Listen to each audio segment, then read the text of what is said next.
Focus. Get in focus. I don't know why you'd want to see him. Is Biggie Smalls? Click on links for Odyssey, Bit Chute, join the Telegram support channel on Coffee, CashApp, Crypto, Subscribe Star, or the various other links.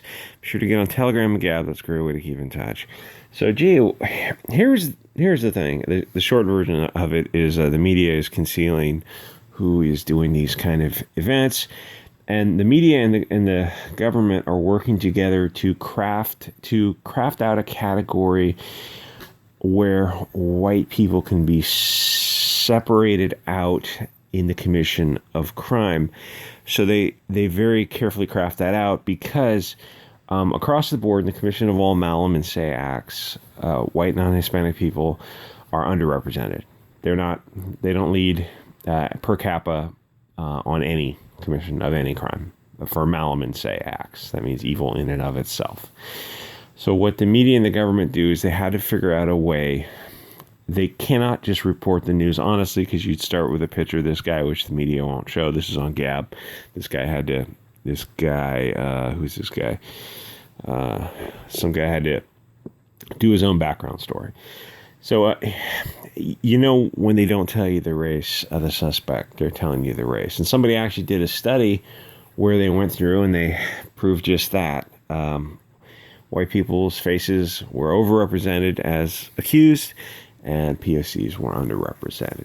Because otherwise, you're in a situation as if the media was just honest. Oh, we couldn't possibly have that.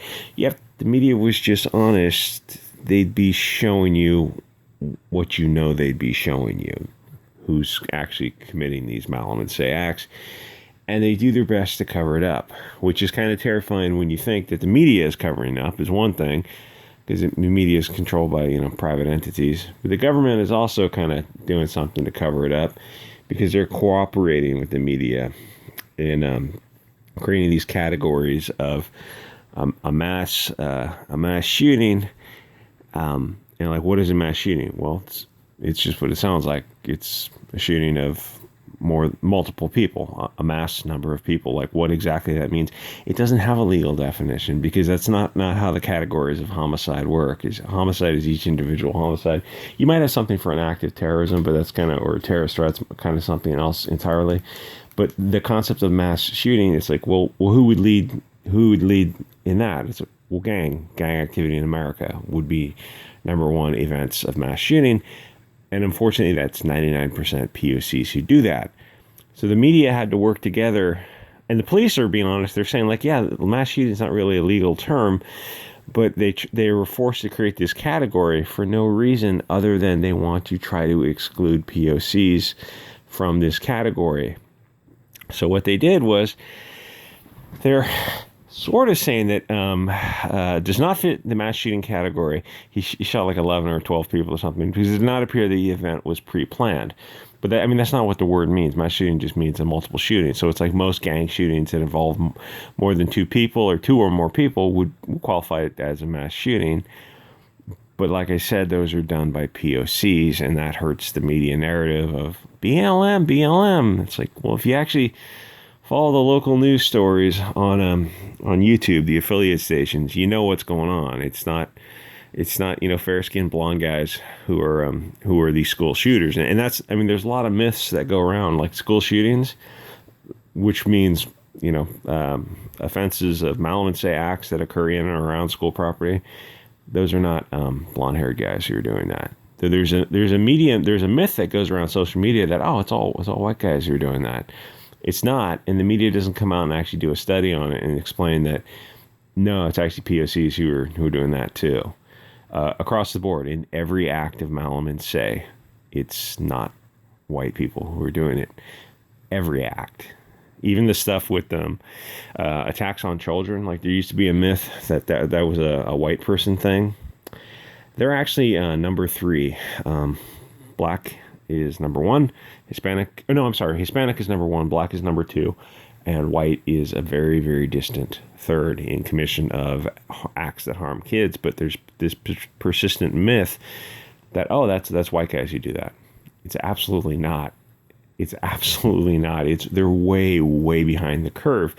So you're left with the media. I don't know if this is too base for YouTube. You're left with the media that's the situation of white people just don't commit essentially crimes against the person, which are basically in the concept of battery. It's a harmful or offensive touching. It might result in a fatal touching, but that's that concept. That's not the crimes that white people are committing. There might be committing financial crimes or something like that. So the media and the government and the narrative is in this position of doing everything they can to cover up and redefine crime. So they go, oh, okay, so a gangland shooting where the Crips are going after the Bloods, or some subcategory is shooting another category, and 4 people shot, or they're at the cookout, they're at the picnic, the barbecue, whatever, and there's a shooting where a dozen people got shot, or they're they do these B&B rental properties where they charge money for parties, and it turns out like a half dozen people get shot. Or Chicago, there's multiple shootings. These are mass shootings. You go, oh no, we're going to redefine mass shooting this is just like, this isn't in some black letter law dictionary, and it's not codified in U.S. code. It's not in any state law, because it doesn't have to be. A homicide is prosecuted, if it's federal or state, as a homicide. 2 homicides would be 2 homicides. You don't need to call it a mass shooting. It doesn't change anything. So they're going, it's typically the deletion of 4 or more people in a specific time frame without a cooling off period. So that's what this guy did. He was at a picnic or something, and a barbecue, and he deleted 11, or he fired at 11 people, 11 or 12 people. They go, oh no, we're gonna redefine the definition. Oh, because typically a mass shooting is something that's planned out, and they have a purpose. They're trying to get a message across, whether the message is they've been harmed, whatever. According to the research, it includes a bunch of stuff. Rival gangs will often delete more than 2 people at a time, but there's no purpose. There's no goal or message involved. That's just fucking insane. You couldn't even say that with a straight face. If you look in the face and you go like, listen, the reason you're doing this is because you're trying to decrease POC faces as the accused. It's like, well, yeah, that's the reason they're doing this. So they give an example of something like, a title was created by the press and picked up by the media. Isn't that the media and the media? It's used in TV and in movies, but from the police standpoint, very seldom will they call a shooting a mass shooting unless it's a situation like the Las Vegas.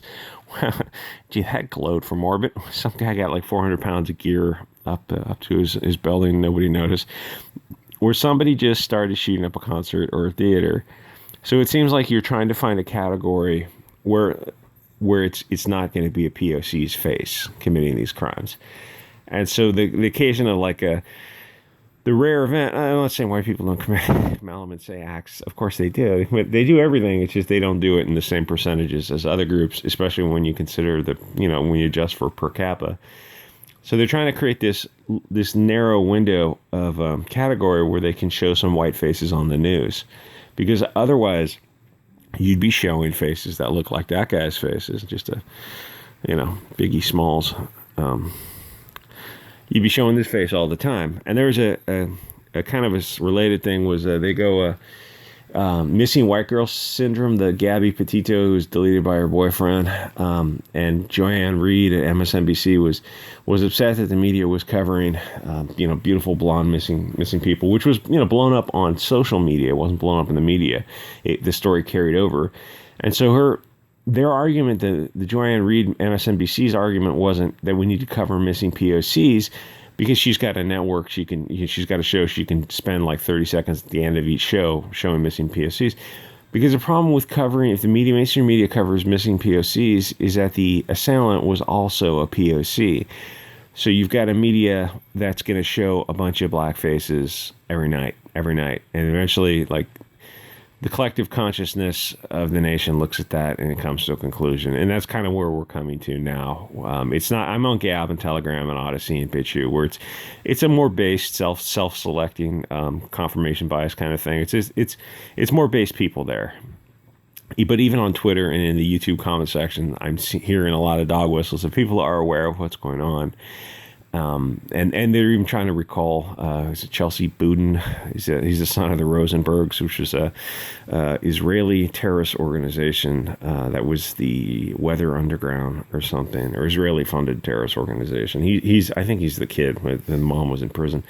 Rosenberg. I guess he changed his name from Rosenberg to Boudin to avoid that Weather Underground association. So they're trying to recall him, and they're looking at all these other Soros-appointed DAs who were doing this catch and release stuff, where you're getting a situation where Act Nation TV covers it on YouTube, where a crime is just insane. It's just absolutely insane. It's on you to self-defend yourself. You gotta be careful that way. Stay strapped, right? And people are kind of coming to this conclusion. It's like, well, we know who's doing it. Is this sort of thing. And then you also have to look at the DAs as Soros-appointed DAs. The Kim Foxes go mutual combat when two POC groups are having a shootout, literally in front of the police on film. And she, Soros DA, appointed her. She refused to prosecute. It's like, well, that's not a civilization that's working. That's a civilization that's headed for a civil war because, you didn't vote your way into this. If you didn't vote your way into this, you didn't vote for any of this situation. And like areas like POC, heavy POC areas, or even areas like San Francisco, it's like they're not going to vote their way out of this. Most likely. So it's more a question of like you have people who kind of want to live like this. And I don't mean by POC. I mean, like, there's a lot of San Francisco liberals who just are satisfied with crime as long as it doesn't put POCs in prison. Because, they're insane. I don't know how to explain it to you. They're just insane people.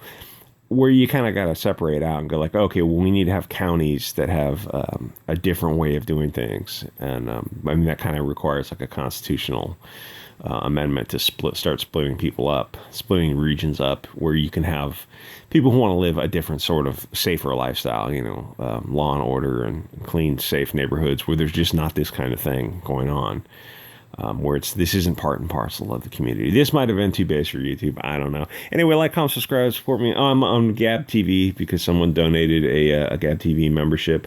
So I'm on Gab TV there, Odyssey, Bit Chute. You can support me on Coffee, the various other links. Join the Telegram. It's a good way to drop memes and keep in touch. And I'll see you guys all next episode.